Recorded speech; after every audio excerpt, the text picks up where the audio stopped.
Hi, ఎలాగైతేనేమి RCB ఈ ఉత్కంఠభరితమైన మ్యాచ్లో బోని కొట్టిందనే చెప్పవచ్చు.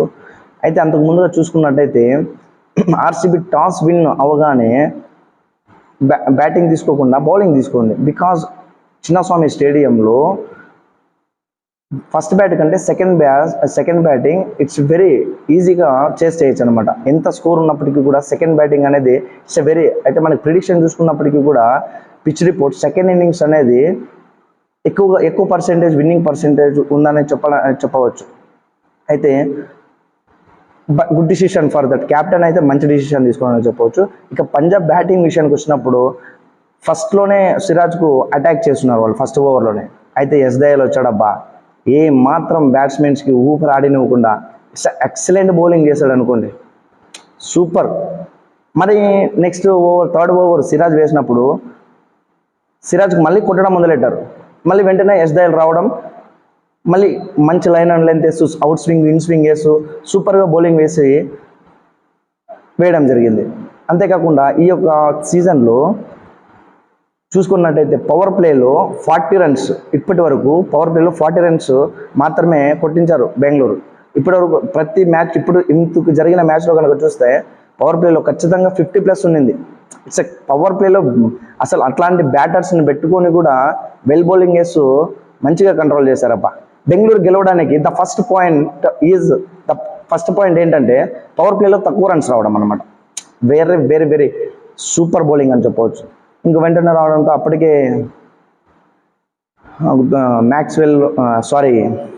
అప్పటికే ధవన్ ఫుల్ మంచి అటాకింగ్లో ఉన్నాడు. వెంటనే మ్యాక్స్వెల్ తీసుకురావడం, 45 రన్స్ కొట్టినప్పుడు మ్యాక్స్వెల్లో వచ్చి ధవన్ అవుట్ చేయడం అనేది బెంగళూరుకి ఇంకొక ప్లస్ పాయింట్ అని చెప్పొచ్చు. ఎందుకంటే అప్పటికి ధవన్ ఫుల్ ఊపులో ఉన్నాడు అనమాట. నాకు తెలిసి ఒక 80+ చేయగలుగుతాడు అనుకున్నాం. ఆ టైంలో మ్యాక్స్వెల్ రావడం, మంచిగా బౌలింగ్ చేయడం, అతను 3 ఓవర్స్కి 29 రన్స్ ఇచ్చి 2 వికెట్స్ కొట్టాడు. అయితే ఆ 2 వికెట్స్ కూడా ఇట్స్ వెరీ క్రూషియల్ వికెట్స్నే అతడు తీయడం జరిగింది. ప్రభు సిమ్రాన్ అప్పటికి అటాకింగ్లో అతడు కూడా ఉన్నాడు. అప్పటికి 25 రన్స్ ఆ టైంలో వచ్చి మ్యాక్స్వెల్ చక్కగా బౌలింగ్ వేయడం జరిగింది. చూసుకుంటే ఇక గ్రీన్ మంచిగా వేసిండు. అయితే వికెట్ అయితే పడలేదు గ్రీన్కి, అయితే line and length okay super. తర్వాత వచ్చినటువంటి దాగర్ అతడు కొంచెం పర్లేదు అనుకోండి, మరీ అంతగా లేకపోయినా కూడా ఓకే అనిపించాడు. మీకు ఆల్జారీ జోసెఫ్ అయితే 4 ఓవర్స్కి 43 రన్స్.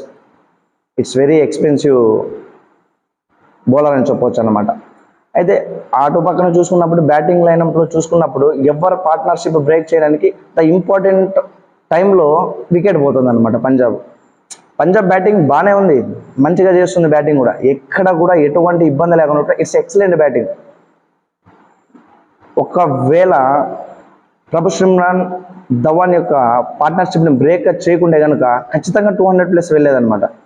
అట్లాంటి క్రూషియల్ టైంలో మ్యాక్స్వెల్ కానీ నెక్స్ట్ దయాల్ కానీ మంచిగా బౌలింగ్ వేయడంతో అక్కడ పార్ట్నర్షిప్ బ్రేక్ అవ్వడం, ఎవరైతే స్టాండ్ అయితే వాళ్ళ పార్ట్నర్షిప్ బ్రేక్ చేస్తున్నాడు అనమాట. ఇంక నెక్స్ట్ జితేష్ శర్మ వచ్చి సూపర్ బ్యాటింగ్ ఆడాడు. అతడు కూడా షార్ట్ బాల్కి అవుట్ అవడంతో కొంచెం లో స్కోర్ అయిపోయిందని చెప్పవచ్చు. నెక్స్ట్ ఇక ఇంపాక్ట్ ప్లేయర్గా వచ్చినటువంటి శశాంక్ ఇట్స్ లాస్ట్లో ఎక్సలెంట్గా బ్యాటింగ్ ఆడాలని చెప్పవచ్చు. ఏ మాత్రము అతడు ఇబ్బంది పడకుండా, నేను అనుకున్నా ఒక 150 అనుకున్నా, ఆ టైంలో అతడు వచ్చి లాస్ట్ ఓవర్స్ 20 రన్స్ రావడం జరిగిందండి. 20 runs it's too expensive over. అసలు ఫస్ట్ ఓవర్ నుండి 18 ఓవర్ల వరకు అంత స్కోర్ లేదు. టాప్ స్కోర్ మనం చూసుకున్నట్టయితే 17 రన్స్ 14 రన్స్ అనుకుంటా. ఇంకా లాస్ట్ ఓవర్ 2 ఎక్స్పెన్సెస్ అయిపోయింది. సో ఎటుకెళ్ళకు టార్గెట్ అయితే బిగ్ టార్గెట్నే ఇవ్వడం జరిగింది. అయితే బెంగళూరు విషయానికి వచ్చినప్పుడు వామ్మో, రన్ మిషన్ విరాట్ కోహ్లీ ఏ మాత్రము తగ్గకుండా ఇచ్చి పడేసాడు అనుకో. అయితే ఇక్కడ రన్ మిషన్కి ఫస్ట్లోనే ఒక డ్రాప్ రావడం, 0కే ద సెకండ్ బాల్కే డ్రాప్ రావడం, బెయిర్స్తో వదిలేయడం, అక్కడ బౌండరీతో వదిలేయడం, ఇంకా ఆ ఓవర్లో ఇచ్చి పడేసిండు. ఇంకా కోహ్లీకి డ్రాప్ వస్తే ఎట్లుంటుందో ఇంకా ఊహించుకోండి, ఇచ్చి పడేసిండు. ఇంకా అప్పటితోటి పవర్ ప్లేలో అటాక్ చేసిండు. It's a very very very well batting అని చెప్పి ఫస్ట్ ఓవర్లో మంచి అటాకింగ్ చేయడంతో 16 రన్స్ రావడం జరిగింది.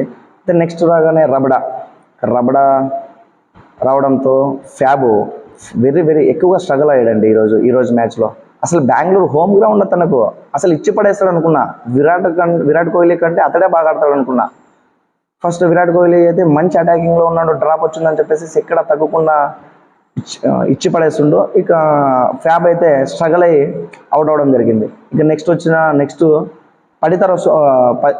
రజిత్ పడితర్ వస్తాడనుకున్న టైంలో గ్రీన్ వచ్చిండు. గ్రీన్ కూడా ఏమాత్రం బ్యాటింగ్ తంది అంత అనిపించలేదు, తను కూడా అవుట్ అవ్వడం జరిగింది. నెక్స్ట్ వచ్చినటువంటి పడితర్ వచ్చి కొంచెం ఇక విరాట్ కోహ్లీ గారు మరియు పడితర్ కొంచెం పార్ట్నర్షిప్ బిల్డ్ చేస్తూ ఇక రజిత్ పడితర్ కూడా అవుట్ అవ్వడం జరుగుతుంది. అయితే ఇక్కడ చూసినట్టయితే బ్రార్ ఇట్స్ ఎక్సలెంట్ బౌలింగ్. అసలు తను very very very excellent bowling చేసిండు. అసలు ఏం మాత్రము అసలు మంచి బౌలింగ్ చేసిండు. ఇక హర్ప్రీత్ బ్రార్ గురించి చెప్పుకోవాలనుకుంటే ఎక్సలెంట్ బౌలింగ్ చేసిండు. ఎందుకంటే 4 overs వేసి అతడు ఈజీగా ఎక్కువ రన్స్ అయితే ఇవ్వలే. 4 overs వేసి 13 runs ఇచ్చి 2 wickets, అది కూడా ద పీక్స్ టైంలో మంచి ఊపులో ఉన్నటువంటి బ్యాట్స్మెన్స్ని పార్ట్నర్షిప్ బ్రేక్ చేయడం జరిగింది. హర్బ్రార్ ఇట్స్ ఎక్సలెంట్ బౌలర్ అని చెప్పొచ్చు. నెక్స్ట్ మంచి మ్యాక్స్వెల్ని అవుట్ చేయడం అంటే అది స్పిన్కి మ్యాక్స్వెల్ అవుట్ అవ్వడం, స్పిన్కి అయితే ఇచ్చి పడేస్తాడు మ్యాక్స్వెల్ కూడా. అక్కడ అతను బ్యాడ్ లక్ అని చెప్పొచ్చో లేకుంటే ఏమో తెలియదు, కానీ అక్కడ కూడా అవుట్ అవ్వడం జరిగిందనమాట. ఇక నెక్స్ట్ వచ్చినటువంటి ఇక దినేష్ కార్తిక్, అనుజ్ రావత్ ఆడుతున్నాను అనుకున్నా కూడా ఫామ్ చేస్తూ ఎల్బిడబ్ల్యూ అవుట్ అవ్వడంతో ఇక్కడ నేనేమనుకున్నాను, ఈ మ్యాచ్ కొంచెం ఏమైనా బెంగళూరుకి ఫేవర్గా ఉండే మ్యాచ్ ఖచ్చితంగా పంజాబ్కి వెళ్ళిపోతుంది అనుకున్నా. నెక్స్ట్ వచ్చినటువంటి దినేష్ కార్తిక్ ఎక్సలెంట్ బ్యాటింగ్ చేస్తుంది. కొద్దిసేపు దినేష్ కార్తిక్ మరియు విరాట్ కోహ్లీ, అంతకుముందే విరాట్ కోహ్లీ అవుట్ అవ్వడం జరిగింది. 77లో విరాట్ కోహ్లీ ఖచ్చితంగా సెంచరీ కొడతాడేమో అనుకున్నా, కానీ విరాట్ బ్యాడ్ లక్ ఏంటంటే అప్పటికే 77లో హర్షల్ పటేల్ బౌలింగ్లో విరాట్ కోహ్లీ అవుట్ అవ్వడం జరిగింది. ఇక నెక్స్ట్ ఇంపాక్ట్ ప్లేయర్గా వచ్చిన లెమ్ రోర్ ఇట్స్ ఎక్సలెంట్ బ్యాటర్ అని చెప్పొచ్చు. అతడు వచ్చి అసలు ఈ ఇంపాక్ట్ ప్లేయర్ ఎందుకు వస్తారో తెలియదు, కానీ మ్యాచ్ అటు ఉండేది ఇటు అయిపోతుంది, ఇటు ఉండేది అటు అయిపోతుంది. అటు బౌలర్ వైపు అన్నా కావచ్చు, ఇటు బ్యాట్స్మెన్ వైపు అన్నా కావచ్చు అనమాట. ఇట్స్ ఎక్సలెంట్ బౌలింగ్ చేసిండు ఇంపాక్ట్ ప్లేయర్గా వచ్చినటువంటి లెమన్ రోడ్. అసలు సూపర్ బ్యాటింగ్ చేసిండు. అసలు విన్నింగ్ ఇంకా మాటల్లో చెప్పలేమన్నమాట. ఇక స్లోర్ 1 వేస్తూ హర్షల్ పటేల్ బౌలింగ్ అయితే సరిగా ఏమాత్రం అతడు బ్యాట్స్మెన్ ఇబ్బంది పెట్టలేకపోయాడు. అయితే ఇంకా 2 expenses అంటే రబడా ఇట్స్ ఎక్సలెంట్ బౌలింగ్ చేసిండు. రబడా కూడా మంచి బౌలింగ్ చేసిండు. ఇన్కేస్ హర్షదీప్ అయితే ఏమాత్రం ఈరోజు పర్ఫామ్ చేయలేదనే చెప్పవచ్చు. దెన్ చూసుకున్నట్టయితే మనం ఇక ఫైనల్ ఓవర్స్ వచ్చేసరికి పీక్స్ ఇట్స్ వెరీ వెరీ అసలు చెమటలు పడుతున్నాయి. ఎవరు గెలుస్తారా, ఎవరు మ్యాచ్ ఏమైపోతుందో అన్నంత